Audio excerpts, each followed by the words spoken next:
I'm here because I am a roaring lion crying out righteousness. In our last broadcast, I raised a question because we were looking at the fact that the deal has been inked and signed. Elon Musk is now the owner of Twitter, the social media platform. And I raised the question whether, since Elon Musk feels that there's too much regulation, too much algorithms, and a whole lot of other things that are happening on the social media platforms that he wants to undo. He's the sole owner. There are no stockholders. There are no board of trustees. He's the sole owner. So will Elon Musk allow the N-word to come back? I mean, it's used everywhere else, and I'm going to explain that in just a moment.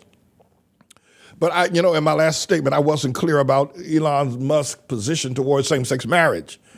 So I was a little hesitant about making any kind of prognostications about how the LGBTQ community is going to respond to him or him to them. And Elizabeth gave me this tape today about Musk being in an interview about the absurdity of having sex without the potential of procreation. I'm going to let the engineer let you listen to it. You might have to listen to it twice to believe your ears. But go ahead, Mr. Engineer. Then a great deal of, a massive amount of thinking, truly stupendous amount of thinking has gone into sex. Yeah. Without purpose, without procreation. Which is actually quite a silly action in the absence of procreation. It's a bit silly. Well, so why are you doing it? Because it makes the limbic system happy. That's why. That's why. But it's pretty absurd, really. Well, the whole of existence is pretty absurd in some kind of sense. Yeah.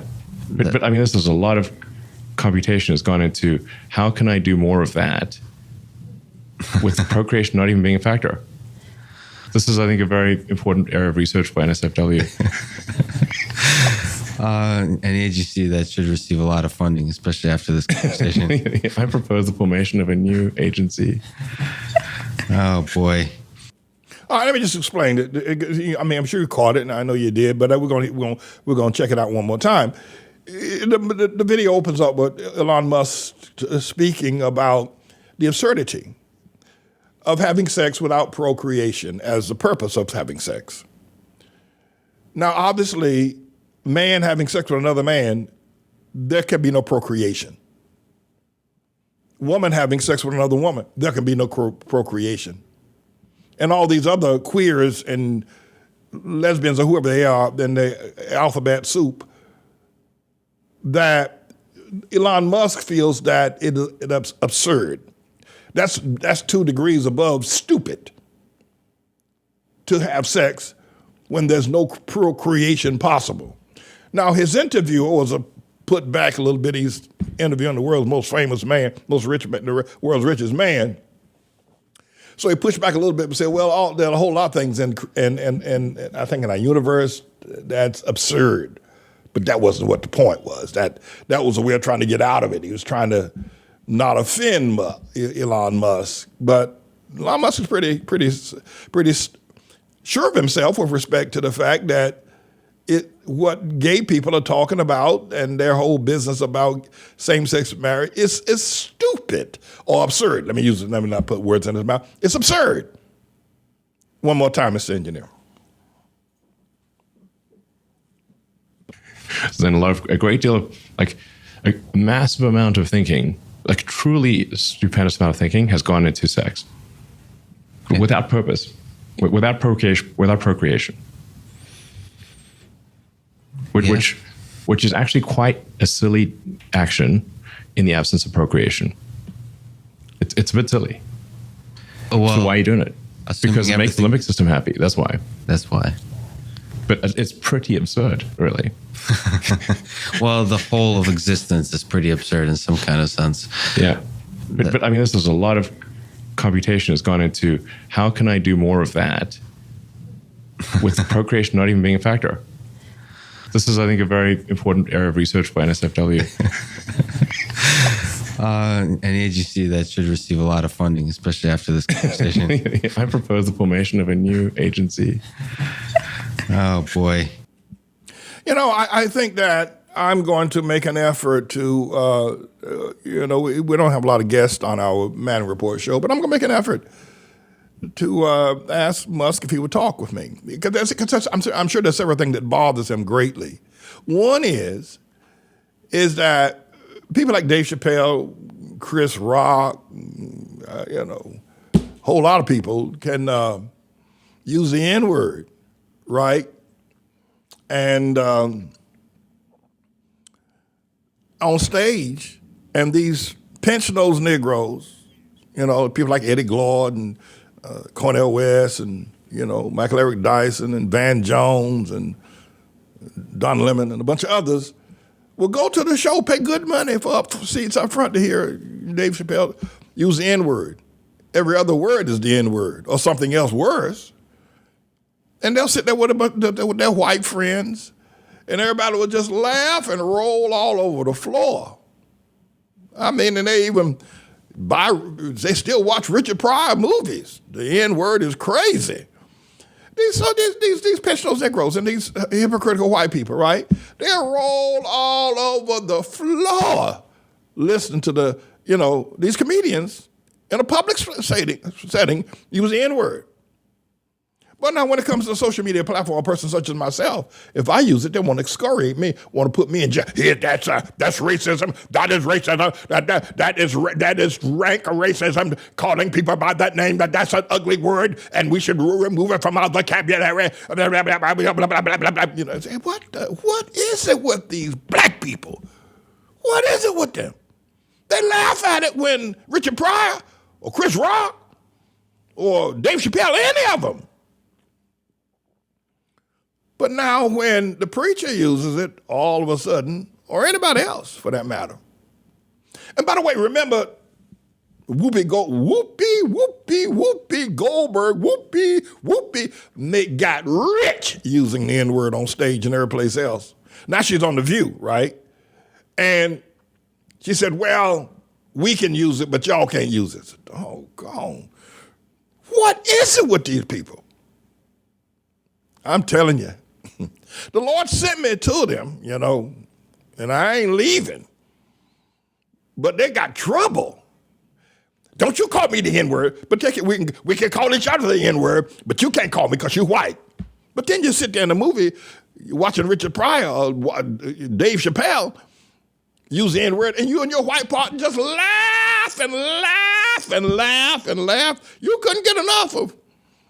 I think that Richard Pryor finally said he's going to stop using it once it went over to Africa. I don't know what that was all about. But at any rate, so here, so Elon Musk is saying he's going to say gay. I suspect that if he follows through with that idea that having sex without a purpose, without procreation at its ultimate end, is going to, the gay people are not going to like that. Now, he's got plenty of money. He's the richest man on the planet. But you have him tangled with this LGBTQ. They got people everywhere. They got the courts. They got Wall Street. They got every politician and every politician's wife and children. They got them. They got every church. They got the Pope. They got everybody. So I got to tell you, Brother Musk, I mean, I know you, I'm not telling you anything that you don't know. But if you start letting criticisms against LGBTQ become, loud on the social media platform of Twitter, they're going to try to shut you down, man. They're going to try to shut you down. I don't think they can do it, but they're going to try.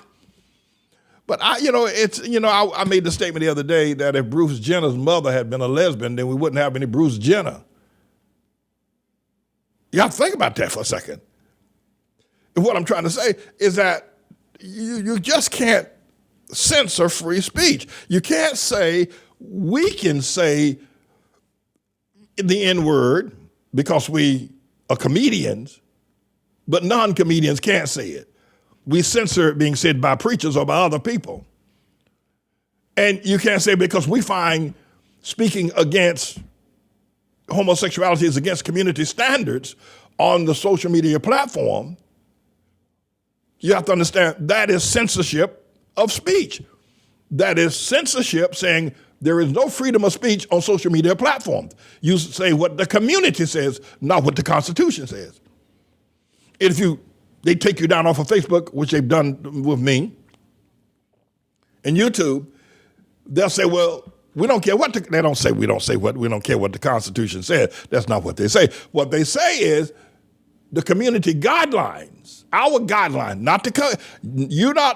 once you come into our world of Facebook or YouTube or Twitter, the Constitution doesn't protect you anymore. We got community guidelines that we go by, not the Constitution, Mr. Manning. By the way, I was able to post up, I said the other day that we had 75,000 subscribers on YouTube.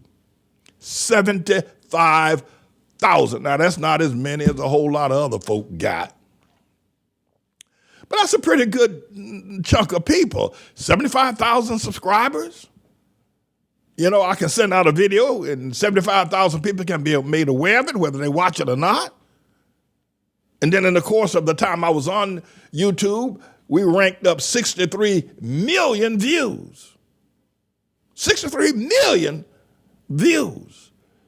And yet they took me down, crushed me, took my information. All because of things like I said against the LGBTQ community, for instance. And I said also in that same broadcast that they didn't really care what I said about Obama. They didn't. I mean, I went after him like you won't believe, with the truth about him. But they let that run. But the moment I started going after the LGBTQ, they said, that's it, end of you, brother, you're gone. And they took me down. But I can say this, that I'm going to follow this very carefully. I'm going to actually, try to find out, how do I contact Elon Musk and see if he won't come on the Manning Report. See how that works out, right? All right, everybody, I'm James Edward Manning. I'm the Lord's servant, and I will be right back.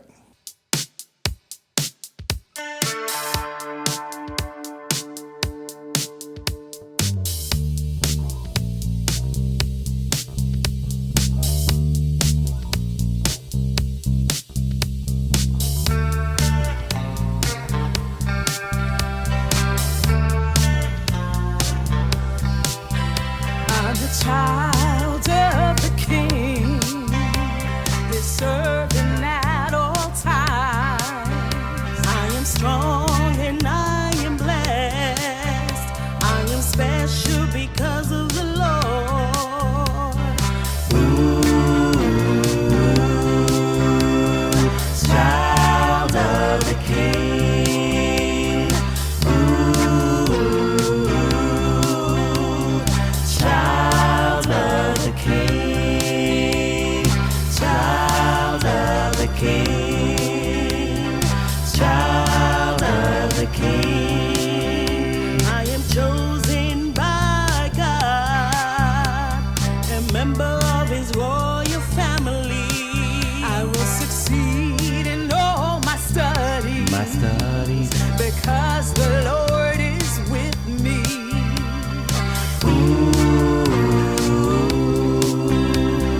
Child of the King. Ooh, child of the King. Child of the King. Child of the King. Child of the King. Child of the King.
serve me now.